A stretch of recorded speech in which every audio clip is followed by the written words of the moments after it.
Уважаемый Имомали Шарипович, я рад приветствовать вас у нас в Казахстане, в Астане. Таджикистан для нас надежный стратегический партнер, братское и близкое государство. Испокон веков мы крепко связаны общим историческим прошлым, культурными и духовными традициями. Символично, что в год 30-летия установления дипломатических отношений между двумя странами мы подписываем декларацию о союзническом взаимодействии.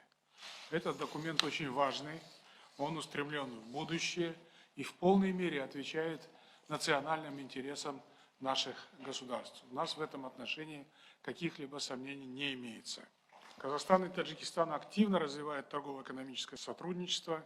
На протяжении многих лет Казахстан является вторым крупнейшим торговым партнером Таджикистана. Только за прошлый год двусторонний товарооборот вырос на 18,5%, составив 1 миллиард 400 миллионов долларов. В текущих условиях, связанных в том числе и с постпандемийным периодом, это хороший результат. На стадии реализации находится ряд экономических проектов в сфере промышленности, сельского хозяйства, транспорта и других областях. В рамках вашего визита будет подписан солидный пакет новых соглашений, нацеленных на дальнейшее расширение взаимодействия в различных секторах экономики.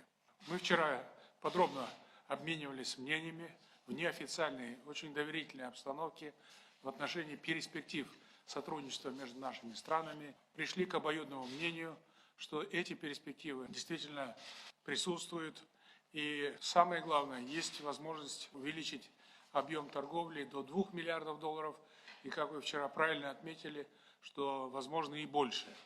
Я с удовлетворением отмечаю успех бизнес-форума, который на днях состоялся. Были подписаны контракты на сумму 1 миллиард 800 миллионов долларов. Это очень хороший результат.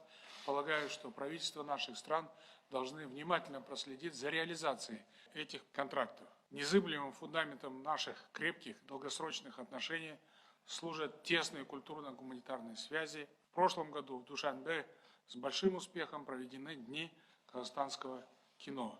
В этом году запланировано проведение Дней культуры Таджикистана в нашей стране. Как правильно вы вчера отметили, нужно тщательно подготовиться к этому важному событию.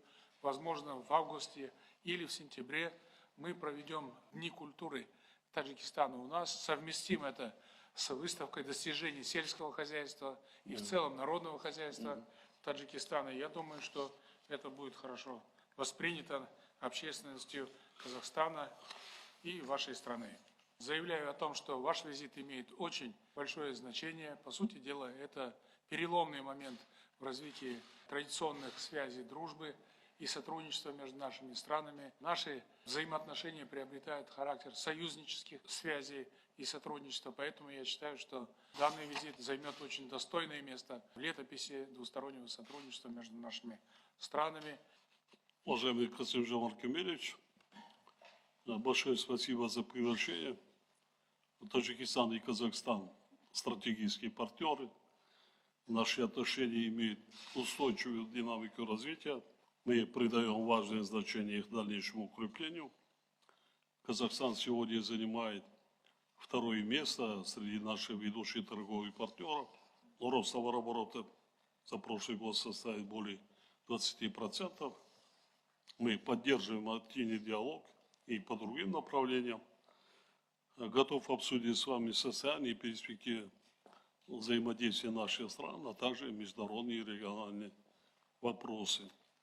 Уважаемый Касым-Жомарт Кемелевич, в первую очередь хотел бы поздравить вас и весь народ Казахстана с успешно проведенными парламентскими выборами. Желаю вам дальнейших успехов в деле проведения реформ, направленных на развитие братского Казахстана. Мы сохраняем и приумножаем добрые традиции регулярных контактов и доверительного политического диалога на высшем уровне. Дорожу нашими дружественными отношениями.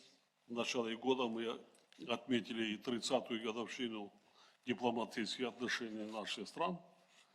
За этот период мы на основе прошлых исторических традиций дружбы и взаимного уважения добились заметных результатов в развитии наших взаимоотношений. политическом разрезе они достигли высокого уровня взаимопонимания, взаимного доверия и поддержки. Создана солидная правовая база двусторонних отношений и необходимый механизм их продвижения.